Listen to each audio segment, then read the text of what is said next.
Sherwin, bloodied and beaten, lies sprawled across the ground. Give up already, you say. Then, from the folds of his cloak, Sherwin withdraws a vial of dragon tear. So it has come to this, he murmurs, before gulping it down. Sherwin's body begins morphing into something grotesque.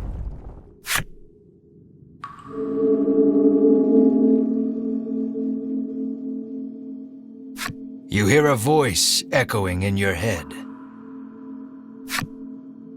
A lifeless world, a deathless world. This fetid plane will be purged so that it gleams pure white once more. I, the Ewyllyswyn, will make sure of it.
We, too, bear some of the blame for allowing this to happen. Winifred and the others combine their magic for an all-powerful strike.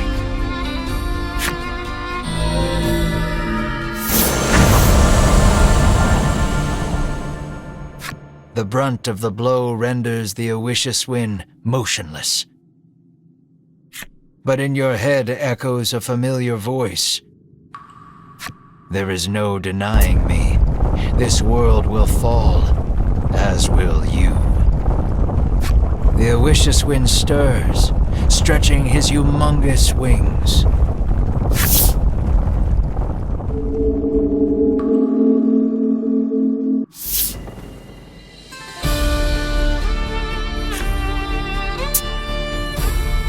Their power depleted, Winifred and company retreat from before.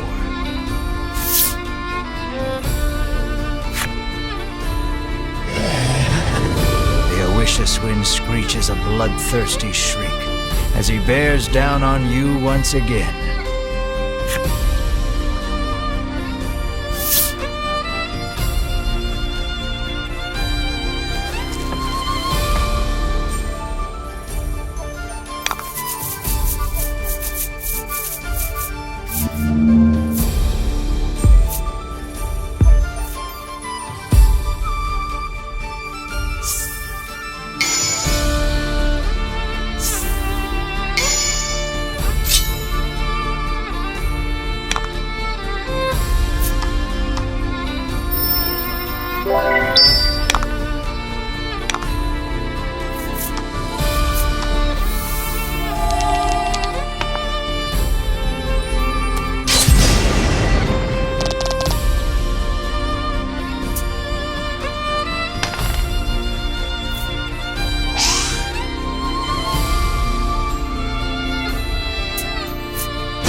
creatures, be cleansed by my power.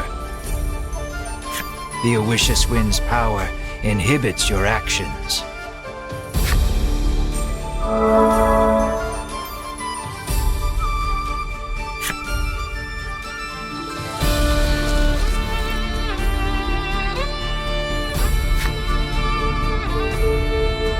The Ewyllyswyn gathers his immense strength. You have to do something.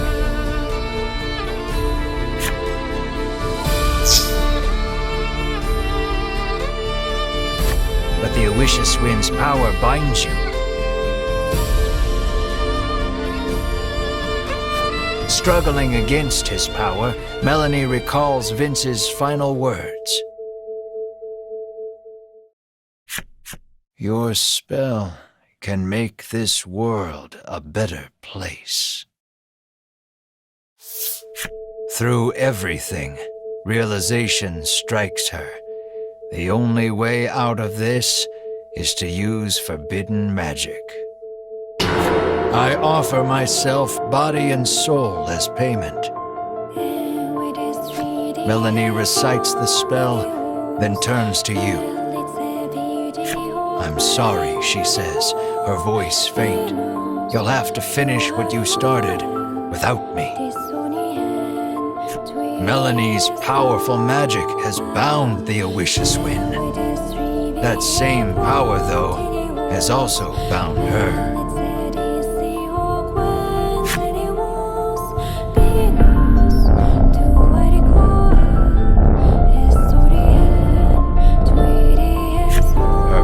Drained from casting the spell, Melanie collapses to the ground.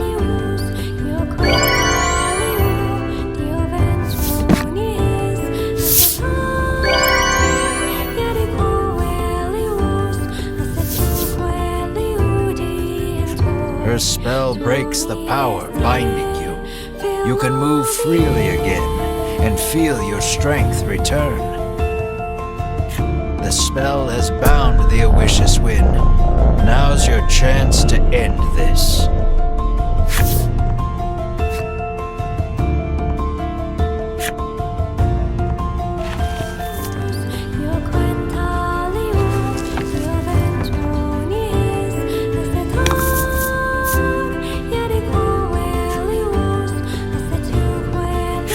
Give it all you got.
You defeated the Ewyllyswyn.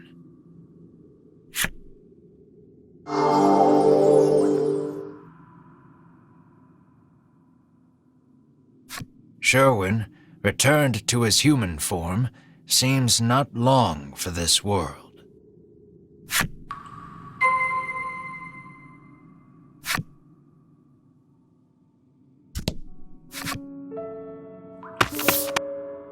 You rush to Melanie's side.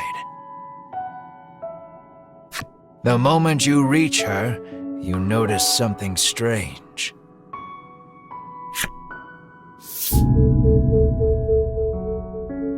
Melanie's transformed into a monster. Just then, Winifred and the others returned from their search of the area. It seems the emergency stores of dragon tear kept in the altar were all dashed upon the ground during your battle with Sherwin. Despair buckles your knees. You've lost Melanie and any hope of changing Mar back. Winifred slips something into your hand. You hold it up and see the empty vial of dragon tear that Sherwin drank. But if you squint, you can make out one last drop in the bottom. You got a vial of dragon tear from Winifred.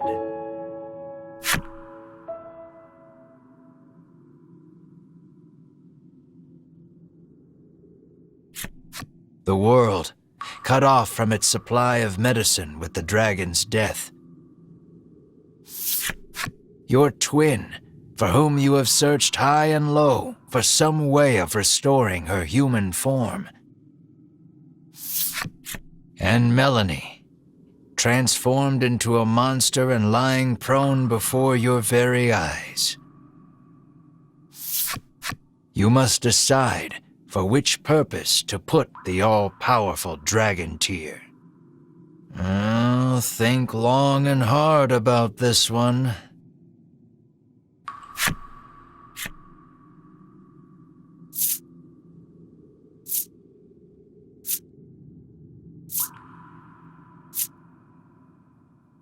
As though you were trying to cling to something, you offer up every supplication to the dragon tear, and then...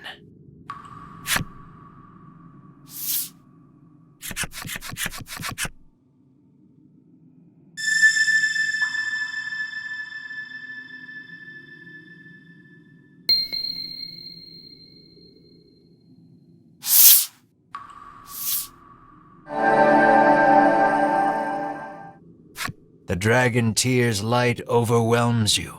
You feel your consciousness start to slip away. Where's that voice coming from?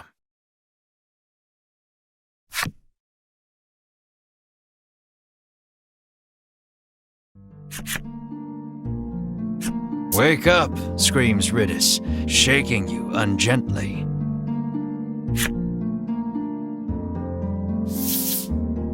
Your eyes peel open, and you glance around.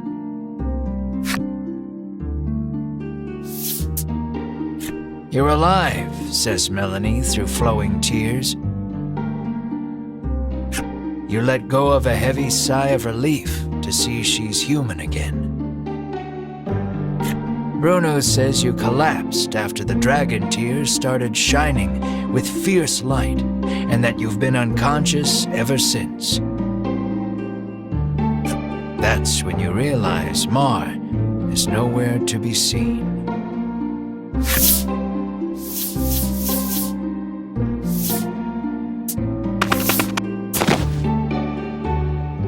You wrap Mar, returned to human, in your firm embrace.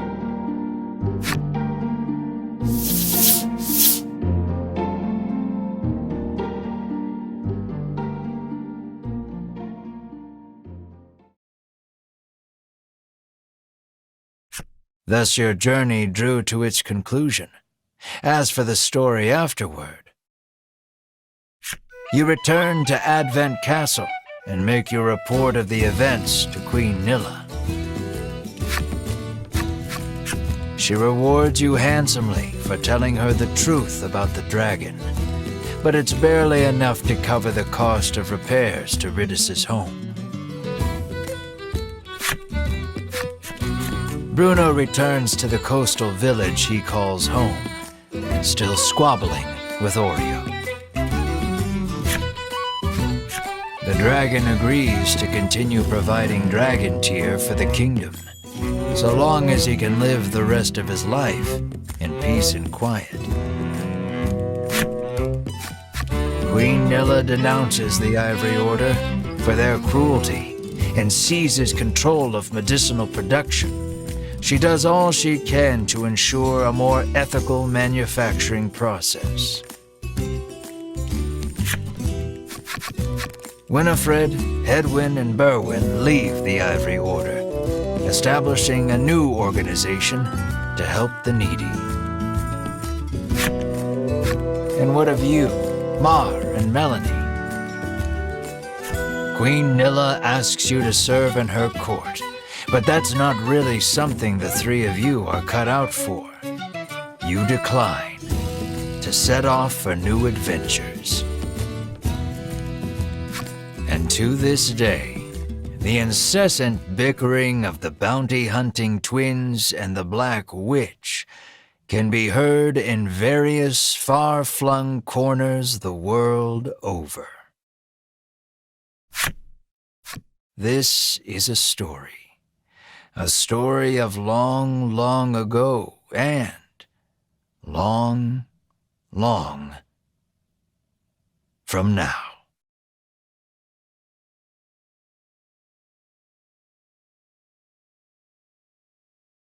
Thank you for playing.